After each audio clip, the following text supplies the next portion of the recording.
Hello बच्चों, let's see this question. This question says select incorrect statement. A. Red lead is Pb3O4.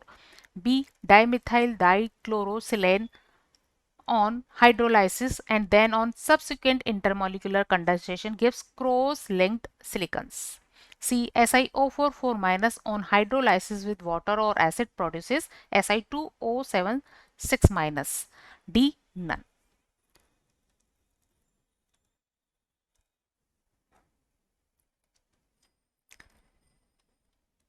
की concept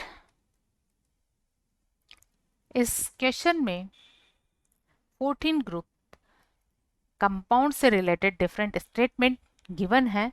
so या statement 8 जिसमें कि Pb3O4 given है। Actually ये lead के दो ऑक्साइड का मिक्सचर होता है। These lead oxide are PbO2 and PbO और इनका मोलर रेशियो होता है 1:2। तो ये इस तरह से प्रेजेंट होते हैं PbO2 टू PbO और इनका कलर होता है रेड। ये रेड पाउडर की फॉर्म में होता है। दिस इज रेड पाउडर जो वाटर इन सॉल्यूबल होता है। So A is a correct statement. B में लिया गया है डाई सब्स्टिट्यूटेड क्लोरोसिलेंस और जब ऑर्गेनिक ग्रुप कंटेनिंग या फिर अल्काइल और एराइल ग्रुप कंटेनिंग डाइक्लोरोसिलेन का हाइड्रोलाइसिस किया जाता है तो उससे डाइओल्स फॉर्म होते हैं। सिलिकॉन इससे बॉन्डेड है दो मिथाइल ग्रुप और साथ में दो क्लोरीन। इनका हाइड्रोलाइसिस करेंगे। हाइड्रोलाइसिस पर Cl का रिप्लेसमेंट दो हाइड्रोक्सी ग्रुप से होगा। और दो हाइड्रोक्सी ग्रुप से इसके रिप्लेसमेंट से सिलेन डाइओल्स फॉर्म होंगे। सिलेन डाइओल्स और इन सिलेन डाइओल्स का जब पॉलीमराइजेशन होगा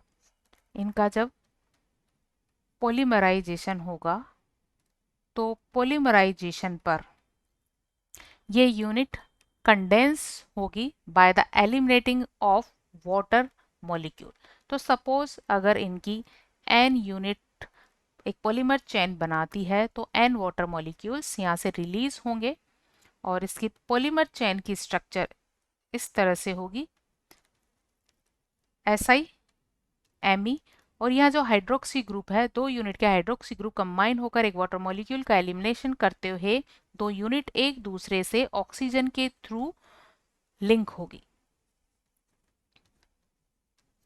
और ये सिलसिला कंटिन्यूअसली पूरी चेन में चलता रहेगा। तो इसकी जो यूनिट होती है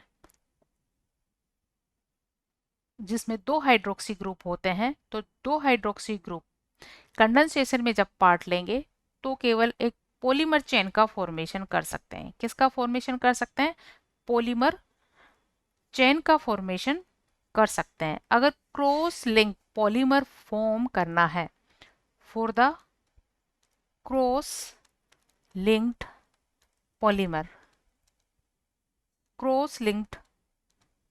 पॉलीमर फॉर्म करने के लिए मिनिमम 3 हाइड्रोक्सी ग्रुप होने चाहिए। तो यहाँ क्रॉस लिंक पॉलीमर का फॉर्मेशन नहीं होगा, इसलिए बी स्टेटमेंट एक रॉन्ग स्टेटमेंट है। सी में SiO4 unit SiO4 4 minus unit ये रिप्रेजेंट करती है एक सॉल्ट को और जब इस सॉल्ट का हम क्या करेंगे? हाइड्रोलाइसिस करेंगे बाय द वाटर और एसिड। जब इसका हम हाइड्रोलाइसिस करेंगे तो इस तरह की दो यूनिट कंबाइन हो जाएगी। SiO4 4 माइनस यूनिट एक टेट्राहेड्रल यूनिट है जिसमें ईच सिलिकॉन एटम से 4 ऑक्सीजन एटम बॉन्डेड होते हैं और सभी ऑक्सीजन एटम पर नेगेटिव चार्ज होता है। लेकिन जब ये कंबाइन होते हैं तो 2 यूनिट एक ऑक्सीजन एटम के थ्रू कंबाइन हो जाती है इस तरह से। तो यहाँ इस सिलिकॉन पर 3 ऑक्सीजन एटम ऐसे होंगे जिस पर नेगेटिव चार्ज होंगे। तो ईच सिलिकॉन एटम पर 3 ऑक्सीजन ऐसे होंगे जिन पर नेगेटिव चार्ज होगा। तो इसके हाइड्रोलाइसिस पर इस तरह की एक यूनिट का फॉर्मेशन होता है, जिसका हम फॉर्मूला इस तरह से लिख सकते हैं। यहाँ 2 सिलिकॉन एटम है, टोटल ऑक्सीजन एटम है 7 और इन पर टोटल चार्ज है 6 माइनस। सो यहाँ SiO4 माइनस के हाइड्रोलाइसिस से Si2O7 6 माइनस यूनिट का फॉर्मेशन होता है। So it is a correct statement. So final answer of this question is B. B is incorrect statement. Dimethyl dichlorosilane on hydrolysis then on subsequent intermolecular condensation gives cross-linked silicon. Hope you understood it well. Best of luck.